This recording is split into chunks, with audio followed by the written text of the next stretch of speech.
नमस्कार इंडिया का नमस्कार करें स्वीकार और अग्रिम रूप से स्वीकार करें शुभकामनाएं होली की। रंगों का त्यौहार, गुलाल का त्यौहार होली, खुशियों का त्यौहार होली। वो बात अलग है कि इस वर्ष कोरोना के कारण बहुत सारे प्रतिबंध लगा दिए गए हैं होली खेलने पर। सार्वजनिक रूप से कम से कम चेतावनियां दी जा रही हैं सारे प्रशासन के द्वारा। दिल्ली पुलिस की तरफ से जिस प्रकार से हम लोग कोरोना के उल्लंघन के ऊपर सख्ती ला रहे हैं, उसके मद्देनजर अभी DDMA Delhi disaster management authority की तरफ से एक आदेश जारी किया गया है, जिसके तहत कोई भी सार्वजनिक स्थान पर यानी रोड पर यानी पब्लिक पार्क, ग्राउंड इत्यादि पर लोग इकट्ठा होकर के जो पहले होली खेलते थे, इस बार उसके ऊपर प्रतिबंध लगाया गया है। किसी को भी बाहर जाकर के पब्लिक गैदरिंग करके होली खेलने की इजाजत नहीं है। हम लोग दिल्ली पुलिस की तरफ से लोगों से यही अपील कर रहे हैं कि वो अपने घर पर ही अपने परिवार वर्ग के साथ वो अपने होली मना सकते हैं। बाहर जाकर के इकट्ठा होने का इजाजत नहीं है। जो इसका उल्लंघन करेंगे उनके खिलाफ सख्त कानूनी कार्रवाई की जाएगी। लेकिन फिर भी अगर बहुत ज्यादा जरूरी है तो जाएं, मिले मित्रों से, थोड़ा सा सावधानी से बाहर निकलते समय विशेष रूप से मास्क के बिना ना निकलें। और हाँ, ध्यान रखिएगा बाहर निकलते समय हम पहले आप लोगों से निवेदन करें, यद्यपि कल तो जो है रविवार को वो पूजने वाली होली है, होली का दहन होगा उसके अंदर, लेकिन उसके बाद सोमवार को जिसको धुलैंडी कहते हैं या जिसको लोग रंगों की होली कहते हैं, जो रंगों से खेलते हैं, उस दिन ध्यान रखें। क्योंकि बड़े सारे लोग मैंने देखा है जो खासतौर से चढ़ती उम्र के लोग हैं, वो लोग शराब आदि पी लेते हैं और उल्टी सीधी गाड़ियां चलाते हैं, चिल्लाते फिरते हैं, गिरते हैं। तो थोड़ा सा मेरा निवेदन है कि कृपया सावधानी पूर्वक ही होली बनाएं। ये शराब आदि नशे से, किसी भी प्रकार के नशे से दूरी बनाएं। ये नमस्कार इंडिया का निवेदन है आप लोगों से। और इसी में मैं चलते शुरुआत में चलिए चर्चा कर देता हूं। वो ये कि पंजाब सरकार ने ब्राह्मण समुदाय के लिए, ब्राह्मण जाति के लिए, ब्राह्मण वर्ग के लिए ब्राह्मण भलाई बोर्ड, हिंदी में नाम दिया है उसका ब्राह्मण भलाई बोर्ड, इंग्लिश में ब्राह्मण वेलफेयर बोर्ड जो है, उसके गठन की अधिसूचना जारी कर दी है उपराज्यपाल की संस्तुति के बाद में। हालांकि वो 7 सदस्य, इसके अंदर 7 सदस्य होंगे। और इसकी मांग लगभग 2011 से अखिल भारतीय ब्राह्मण महासभा के द्वारा की जा रही थी। खाली पंजाब के अंदर बोर्ड की नहीं, बल्कि हिमाचल के अंदर तो 12 फरवरी 2014 को बन गया था। वो बात अलग है कि बाद में आकर जयराम ठाकुर सरकार ने उसको भंग कर दिया। आंध्रा में भी इसी प्रकार का बना, ब्राह्मण वेलफेयर कॉरपोरेशन करके बना। इस प्रकार की सभी प्रदेशों की मांग अखिल भारतीय ब्राह्मण महासभा वर्ष 2011 से उठाती आ रही, संघर्ष किया, मेमोरेंडम किए, धरने प्रदर्शन आदि आदि, जो भी अब उनकी प्रतिक्रियाएं आ रही अखिल भारतीय ब्राह्मण महासभा की तरफ से। हालांकि उन्होंने धन्यवाद व्यक्त किया पंजाब सरकार का, खुशी जाहिर की है, लेकिन यह भी कहा क्योंकि अभी इसके अंदर बहुत सारी कमियां हैं, इसलिए संघर्ष जारी रहेगा उन कमियों को दूर करने के लिए। वो कहते हैं ना कि पोंचा पकड़ के कॉलर तक जाएंगे, क्योंकि उसके अंदर 6-6 महीने के अंतराल पर मीटिंग हुआ करेगी और 2 वर्ष का कार्यकाल है। 2 वर्ष के बाद भंग किया जा सकता है, ध्यान रखिएगा।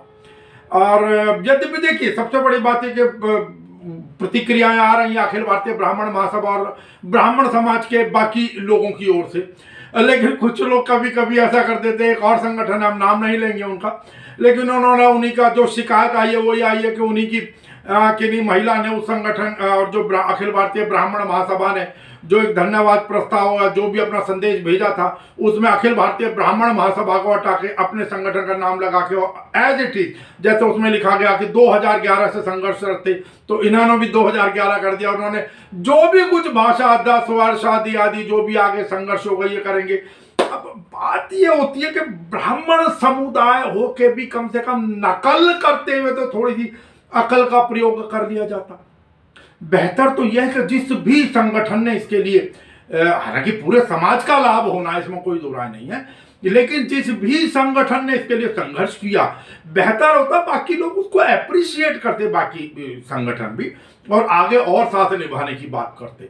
लेकिन वैसा करने की बजाय आपने नकल करके अपना नाम डाल दिया। कल को यदि कोई उस संगठन से ये पूछ ले कि भाई आप अपना कोई प्रूफ देंगे तो वो कहां दे पाएंगे। मैं नहीं समझता कि ब्राह्मण समाज को इस प्रकार की, अब जब आप अपने आप को सर्वोपरि मानते हैं जी जातिगत व्यवस्था में, वर्ण व्यवस्था के अंदर ब्राह्मण समाज सर्वोपरि, हमने ये किया, हमने वो किया, हमने वो शास्त्र लिखे, तो पहली चीज तो आपको नकल कॉपी नहीं करनी चाहिए। और कॉपी पेस्ट कर रहे हैं तो कम से कम उसमें थोड़ा सा कुछ तो, वो कहते हैं ना, 2-4 शब्दों का तो हेर फेर कर लेते कम से कम, ताकि थोड़ा सा ये लगता है कि चलो आपने भी कुछ किया होगा। ये कोई प्रशंसा वाले कार्य नहीं है। और दूसरा समाज इसीलिए, दूसरे वर्ण के लोग इसीलिए ब्राह्मण समाज पे आजकल कई बार अनेकों प्रकार के तंज कसते हैं, जिसको कहते हैं थू भी करते हैं। ऐसा ना करें, मैं तो यही निवेदन करूंगा। बाकी ठीक है, आप लोग जैसा भी, नमस्कार इंडिया भी आप लोगों को शुभकामनाएं व्यक्त करता है इस चीज के लिए। और जो कुछ प्रतिक्रियाएं आ रही हैं, क्योंकि आज साहब देर से आज प्रतिक्रियाएं हैं, और ये कल 26 तारीख को ही ये अधिसूचना जारी की गई थी और अखिल भारतीय ब्राह्मण महासभा के द्वारा ही फैलाई गई। बाकी संगठनों के पास ये जानकारी वहीं से पहुंची। चलिए, जो भी कुछ है, जो प्रतिक्रियाएं और आएंगी वो हम आपको जरूर दिखाएंगे। अखिल भारतीय ब्राह्मण महासभा के जो वरिष्ठ उपाध्यक्ष राष्ट्रीय सुदेश भारद्वाज जी, उन्होंने भी प्रसन्नता व्यक्त की और धन्यवाद किया है। उनकी प्रतिक्रिया हम आपको आज के लिए हम क्षमा चाहेंगे, क्योंकि आज प्रधानमंत्री के दौरे पर चर्चाएं थोड़ी सी रहेंगी, तो इसलिए आज हम आपको विश्वास दिलाते हैं कि हम कल आपके लोगों की, जितने भी लोगों के प्रतिक्रियाएं होंगी, उनमें ज्यादा से ज्यादा लोगों की प्रतिक्रियाएं दिखाएंगे। और नमस्कार इंडिया हर वर्ग, हर धर्म और हर जाति के व्यक्ति की में या संगठन में या समाज में कोई अगर अच्छी चीज होती है, कोई खुशहाली की चीज होती है, तो नमस्कार इंडिया बेझिझक, बिना किसी प्रकार के, बिना लिंग धर्म जाति के भेदभाव के, नमस्कार इंडिया मंच प्रदान करता है किसी भी अच्छे काम के लिए। नमस्कार इंडिया की ओर से एक बार फिर से अखिल भारतीय ब्राह्मण महासभा और संपूर्ण ब्राह्मण समाज को बहुत बहुत शुभकामनाएं, मंगल कामनाएं इस ब्राह्मण भलाई बोर्ड के गठन के लिए। लेकिन सावधान रहना होगा आप लोगों को। 2 वर्ष का ही कार्यकाल है। 2 वर्ष बाद ऐसा तो नहीं जैसे किसान आंदोलन का बात था, किसान आंदोलन को जैसे करें 1.5 साल के लिए लटका देते हैं, होल्ड पर डाल देते हैं, कभी 2 वर्ष के बाद आगे कोई दूसरी सरकार आए वो क्या करती है क्या नहीं करती, और इनके अंदर किस प्रकार के लोगों को पद अलॉट किए गए क्या नहीं। ये चलिए संगठन के पदाधिकारियों से चर्चा करेंगे हम कल, और वो प्रतिक्रिया, वो बातचीत भी आपको दिखाने का प्रयास करेंगे। अब इससे आगे बढ़ते, प्रधानमंत्री नरेंद्र मोदी आपको मालूम है 2 दिन के दौरे पर बांग्लादेश गए थे। बांग्लादेश की 50वीं वर्षगांठ वो अपनी आजादी के बना रहे थे। आपको मालूम है इंदिरा गांधी ने जो पूर्वी और पश्चिमी पाकिस्तान जिसको कहा जाता था, युद्ध के बाद पश्चिमी पाकिस्तान को नया देश बनवाया, बांग्लादेश नाम दिया गया। वो बात अलग है कि प्रधानमंत्री नरेंद्र मोदी ने कल वहां भाषण देते हुए जो सबसे बड़ी चीज कही कि बांग्लादेश की उस आजादी के संघर्ष के अंदर उन्होंने भी पार्टिसिपेट किया। ये प्रधानमंत्री नरेंद्र मोदी जी ने वहां पर कहा, और उन्होंने कहा कि वो भी सत्याग्रह आंदोलन में सम्मिलित हुए और वो भी जेल गए थे। मैं एक और बात याद कराना चाहूंगा और बड़े गर्व के साथ याद दिलाना चाहता हूं। बांग्लादेश की आजादी के लिए संघर्ष में, उस संघर्ष में शामिल होना मेरे जीवन के भी पहले आंदोलनों में से एक था। मेरी उम्र 20-22 साल रही होगी जब मैंने और मेरे कई साथियों ने बांग्लादेश के लोगों की आजादी के लिए सत्याग्रह किया था। बांग्लादेश की आजादी के समर्थन में तब मैंने गिरफ्तारी भी दी थी और जेल जाने का अवसर भी आया था। यानी अब इस वक्तव्य के बाद में मैं समझता हूं कि जो डिजिटल मीडिया है, जो सोशल मीडिया है, सबसे ज्यादा ट्रोल कर गया, ट्रेंड कर गया। और इसके अंदर जिस प्रकार की प्रतिक्रिया आई प्रधानमंत्री नरेंद्र मोदी जी को लेके कि भाई आप कैसे बताएं, आपको किसने गिरफ्तार किया, भारत की सरकार ने गिरफ्तार किया या पाकिस्तान की सरकार ने गिरफ्तार किया, ये तो आप बताएं। और फिर उसके बाद आपको पता है जिस प्रकार के टॉन्ट कसे जाते हैं, वो तो फिर मतलब कल एक बाढ़ थी। अगर सत्य पूछे तो 10 में से मैं कहूं 9 से भी अधिक अगर कुछ था तो वो इसी के ऊपर प्रतिक्रियाएं आ रही थी प्रधानमंत्री नरेंद्र, क्योंकि ये सब उनके इस वक्तव्य को लेकर आश्चर्यचकित थे। और कांग्रेस वालों ने तो बहुत कुछ कहा, आप सुन लें एक प्रतिक्रिया तो कम से कम। मोदी जी, कल आपने बांग्लादेश में जाकर ऐसी बेतुकी बात कह दी कि आप बांग्लादेश की आजादी का सत्याग्रह करते हुए जेल गए थे। असल में समझ में नहीं आया, क्योंकि बांग्लादेश की आजादी का पुरजोर समर्थन तो हम कर रहे थे, पाकिस्तान इसका विरोध कर रहा था, तो आप कौन सी जेल चले गए थे? किसने आपको जेल भेजा था? अच्छा, एक बात तो ये सच है कि बांग्लादेश की उत्पत्ति, और शेख हसीना ने बार बार इस बात का जिक्र भी किया कि बांग्लादेश की उत्पत्ति इंदिरा जी की दृढ़ इच्छा शक्ति और साहस से हुई थी। उन्होंने अमेरिका के दबाव की परवाह न करते हुए पाकिस्तान के 2 टुकड़े किए, विश्व का भूगोल बदल दिया और बांग्लादेश की उत्पत्ति कर दी, और इसका जिक्र शेख हसीना ने बार बार किया था। आप कितना भी श्रेय लेना चाहिए चीजों का, आप श्रेय ले नहीं पाएंगे ना, दिक्कत की बात यह है। खैर, मैं वापस आती हूँ इस मुद्दे पर जो आपने बोला कि आप जेल गए थे। मोदी जी, आप जनता देख के, आप लोग देख के इतने बहक क्यों जाते हैं? अजीब अजीब सी बातें करने लगते हैं। कुछ लोग तो आपकी बड़ी खिल्लियां उड़ा रहे हैं, कुछ लोग सोशल मीडिया पर कह रहे हैं कि अगर आप ब्राजील जाइए तो आप कहिएगा कि भाई पेले को फुटबॉल मैंने सिखाई है, मेरा नाम जेले है, अब देश मुझे झेल रहा है। कुछ लोग ये कह रहे हैं कि शायद आप 5 साल की उम्र में आपने संविधान लिख दिया होगा, बाबा साहब ने चुरा लिया। कुछ लोग तो ये तक कह रहे हैं कि शायद गांधी जी को साउथ अफ्रीका से आप ही भारत ले आए थे आजादी का महानायक बनने के लिए। तो मुझे ऐसा लगता है कि प्रधानमंत्री पद की एक गरिमा होती है, उस गरिमा को बरकरार रखना आपके ऊपर है। मैं ये समझ सकती हूँ कि आजादी में आप लोगों ने जो किया, जिस तरह से मुखबिरी होती रही, जिस तरह से आप माफीनामे लिखते रहे, अंग्रेजों के साथ खड़े रहे जब हम शहादत दे रहे थे, तो आपके मन में कहीं टीस शायद जरूर होती होगी, लेकिन उसका ये मतलब थोड़ी कि आप बांग्लादेश जाके ऐसी बेतुकी बातें कर दीजिएगा। खैर, आपने तो ऐसी बहुत सारी बातें पहले बोली है। हर जगह अपने आप को रख के मत देखा करिए, जिन लोगों को इसका श्रेय जाना चाहिए उनकी बात करा करिए। आपको इंदिरा जी की बात करनी चाहिए थी, आपको बांग्लादेश की बात करनी चाहिए थी, आप अपने आप को ले आए। खैर, आप आदत से मजबूर हैं, लेकिन लोग देख के इतना ना बहक जाया करिए कि मजाक और उपहास का विषय बन जाइए।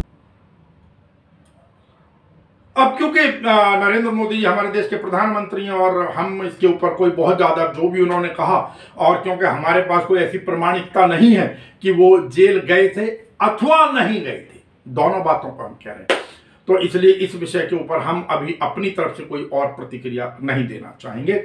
बाकी आपको मालूम है कि वहां पर प्रधानमंत्री जी जो आज, यद्यपि अभी वो लौट आए हैं, आज वहां से चल चुके हैं भारत वापसी के लिए, लेकिन वहां पर एक जेशोरेश्वरी काली मंदिर है, वहां पर उन्होंने पूजा की। लेकिन जो सबसे ज्यादा चर्चा में, या मैं कहूं कंट्रोवर्सी में आ रहा है, वो आ रहा है उनका वहां पर ओरामांडी ठाकुर बाड़ी में जाकर जो उन्होंने वहां पर एक हिंदू समाज का, एक हिंदुओं का मतुआ समाज या मतुआ समुदाय, वहां पर गए और वो लोग हरिचंद ठाकुर को अपना देवता मानते हैं। वहां पर उन्होंने पूजा अर्चना या वहां पर उनसे मिले, अपील भी की उन्होंने उस समाज के उद्धार के लिए, चर्चाएं भी की। लेकिन अब यहीं से जो कंट्रोवर्सी शुरू हुई है वो ये हुई है कि ममता बनर्जी ने नरेंद्र मोदी जी का पासपोर्ट रद्द करने की मांग की है। उन्होंने कहा है कि ये जो मतुआ समाज है, आजादी के बाद और 1971 के बाद वो भारत में पश्चिम बंगाल के अंदर काफी बस गए थे। उन्होंने कहा कि चुनाव के दौर में वो पड़ोसी देश में जाकर एक समुदाय विशेष की, एक वर्ग विशेष की वोटों को साध रहे हैं, वहां से उनसे संवाद कर रहे हैं, उनके उद्धार की बात कर रहे हैं, चर्चा कर रहे हैं, जो भी कुछ है। तो उससे जो हिंदुस्तान के अंदर जो मतुआ समाज के जो वोटर हैं उनको साधने का काम कर रहे हैं। और 2019 में जब चुनाव के दौरान उनकी पार्टी के पक्ष में प्रचार के लिए बांग्ला एक्टर आए थे बांग्लादेश से, तो यहां की बीजेपी सरकार ने, नरेंद्र मोदी सरकार ने वहां की सरकार से शिकायत करके उनका वीजा निरस्त करा दिया था और उन्हें जाना पड़ा था।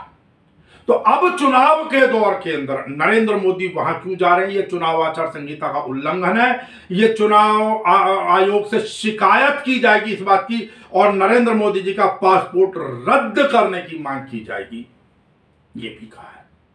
और आज हुए चुनाव के अंदर भी थोड़ा सा घपलेबाजी की बात कही गई है कि एक जगह पर जो मशीन थी उसमें कुछ लोगों ने शिकायत की कि भाई हम बटन तो दबा रहे थे टीएमसी का, लेकिन जो वीवीपैट का वो जो भी निशान आ रहा था, पर्ची आ रही थी, और उसके अंदर जो आ रहा था वो भारतीय जनता पार्टी वाला सिग्नल नजर आ रहा था। वो शिकायत की गई। अब देखते हैं उसके ऊपर आगे क्या एक्शन होता है, क्या नहीं होता है। अब इससे थोड़ा सा आगे चलें, थोड़ा सा किसानों की भी चर्चा कर ली जाए। किसानों की चर्चा में आपको मालूम है कि आज के लिए नहीं कहूंगा मैं, कल गुजरात में युद्धवीर सिंह जो किसान नेता हैं वो गए थे, प्रेस कॉन्फ्रेंस कर रहे थे। उनको प्रेस कॉन्फ्रेंस नहीं दिया गया, बीच में से प्रेस कॉन्फ्रेंस से उठाकर हिरासत में ले लिया गया। पुलिस का कहना था कि इनके पास प्रेस कॉन्फ्रेंस करने की परमिशन नहीं थी।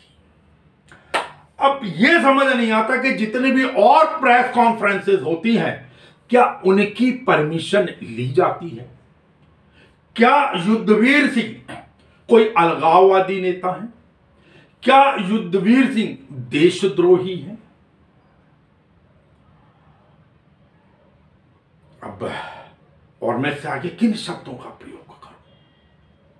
खैर जो भी है अब, लेकिन वहीं अगर आगे चलें तो पंजाब के मलोट में, मुक्तसर जिला है, वहां के मलोट के अंदर अरुण सारंग हैं बीजेपी के एमएलए। आज वो गए थे वहां पर किसानों के पक्ष की बात करने, प्रेस कॉन्फ्रेंस करने आदि आदि, लेकिन वहां पर उग्र किसानों ने उन्हें दौड़ा दौड़ा कर पीटा, मारा, कपड़े फाड़ दिए, मुंह पर काली शाही पोत दी, फेंकी। अब देखिए ये वाला वीडियो हम इसलिए नहीं दिखा पा रहे हैं क्योंकि ना जाने नमस्कार इंडिया से क्या परेशानी है कुछ लोगों को, छोटी छोटी बात भी होती है। वो वीडियो ऑलरेडी चाहे यूट्यूब पर 10 लोगों ने पोस्ट की हो, लेकिन हमारा पूरा का पूरा प्रोग्राम वहां से डिलीट कर दिया जाता है। इतनी मेहनत के बाद आपको पता है प्रोग्राम बनाया जाता है, फिर जिन जगहों पर जाता है वहां तो जाता है यूट्यूब के ऊपर, फिर उसको अपलोड करना आदि आदि, और फिर बाद में पता पड़ता है कि जी आपका कंटेंट इस प्रकार का था। हमने पीछे भी आपको बताया था जो गाजियाबाद, उत्तर प्रदेश गाजियाबाद के डासना मंदिर के अंदर जो एक बच्चे को पानी पीने के नाम पर पीटा गया था, उसका वीडियो चलाया था, उसमें लगाया हुआ था कार्यक्रम के अंदर, तो उसके वो वीडियो भी हमारा डिलीट कर दिया गया था यूट्यूब ने।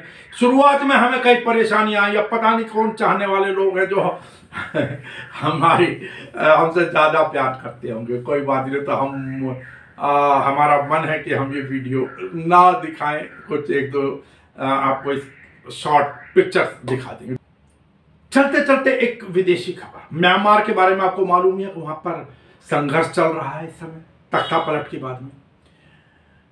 आज वहां पर फिर आज का म्यांमार में सशस्त्र सेना दिवस मनाया जा रहा था, जिसका कि लोग विरोध कर रहे थे, और वहां पर सेना की फायरिंग में 91 लोगों के मारे जाने की खबर आ रही है। दिल दहलाने देने वाली खबर आ रही है। 14 मार्च को भी इसी प्रकार की घटना हुई थी, उस समय शायद 70 से 90 लोगों के बीच में लोगों के मारे जाने की आशंका थी, लेकिन आज सारे रिकॉर्ड तोड़ दिए गए हैं। अब ये दिक्कत है साहब। चलिए आप अपने स्वास्थ्य का ध्यान रखें, त्योहार है, सावधानी पूर्वक मनाएं, खुशी खुशी मनाएं। अखिल नमस्कार इंडिया आपको एक बार फिर से अग्रिम रूप से होली की शुभकामनाएं व्यक्त करता है। तो अपने स्वास्थ्य का रखें ध्यान, बाहर निकलें तो मास्क लगा कर निकलें और स्वीकार करें नमस्कार इंडिया का। नमस्कार।